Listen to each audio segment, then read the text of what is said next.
ఈ కార్యక్రమానికి వచ్చిన పెద్దలకు మీ అందరికీ పేరు పేరున ప్రత్యేకమైన జైభీములు.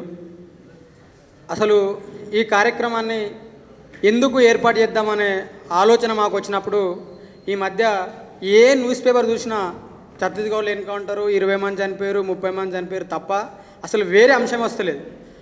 మాకు చాలా బాధేసింది.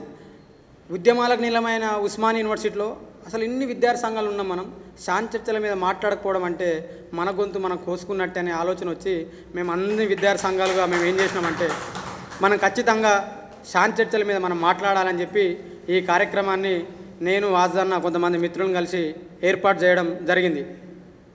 ప్రియమైన మిత్రులారా, హరగోపాల్ సార్ మాట్లాడిండు, గోపీనాథ్ సార్ మాట్లాడిండు.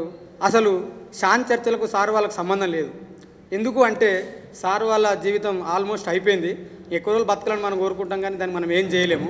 కానీ బతకాల్సిన వాళ్ళు మనం, ఈ రేపటి భవిష్యత్తు మనది కాబట్టి మనం పోరాటం చేయాలి. కానీ మనం పోరాటం చేసలేం. మీకు 2 ఉదాహరణలు చెప్పి నేను సెలవు తీసుకుంటా, సమయం లేదు కాబట్టి. 1912లో గదర్ పార్టీ ఏర్పడ్డది. గదర్ విద్యార్థి సంఘం ఏర్పడి బ్రిటిష్ వాళ్ళను ఖచ్చితంగా భారతదేశం నుంచి వెలగొట్టాలని చెప్పి గదర్ పార్టీ విద్యార్థి సంఘం తీర్మానం చేసుకొని వాళ్ళు బ్రిటిష్ ప్రభుత్వాన్ని వ్యతిరేకంగా కొట్లాడారు. అంతకుముందుకు అనుశీలన సమితి కావచ్చు, స్వతంత్రం వచ్చిన తర్వాత ఆర్ఎస్ కావచ్చు, అనేక విద్యార్థి సంఘాలు ప్రజల పక్షం నుండి పోరాటం చేసినాయి.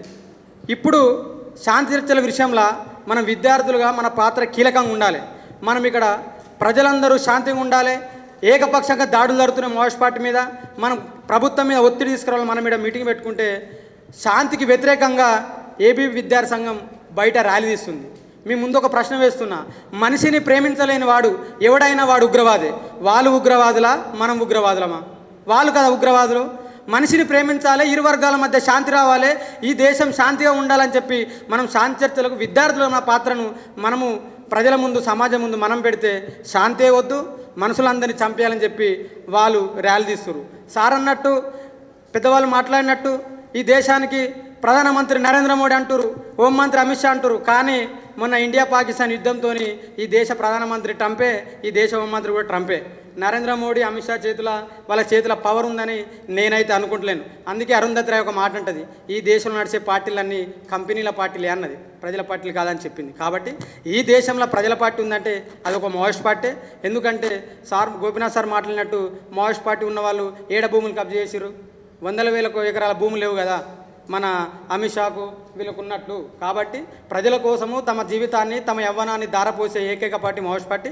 ఖచ్చితంగా శాంతి చర్చలు జరిగేంత వరకు విద్యార్థులుగా మా పాత్ర ఖచ్చితంగా ఉంటుంది. సార్ చెప్పినట్టు భవిష్యత్తులో అన్ని యూనివర్సిటీలలో కూడా శాంతి చర్చల మీద ప్రోగ్రాం నిర్వహిస్తామని ఈ కార్యక్రమానికి వచ్చిన మీ అందరికీ మరొకసారి ప్రత్యేకమైన ధన్యవాదాలు, జై భీమ్ తెలియజేసుకుంటూ నేను సెలవు తీసుకుంటున్నాను. Thank you. జై భీమ్.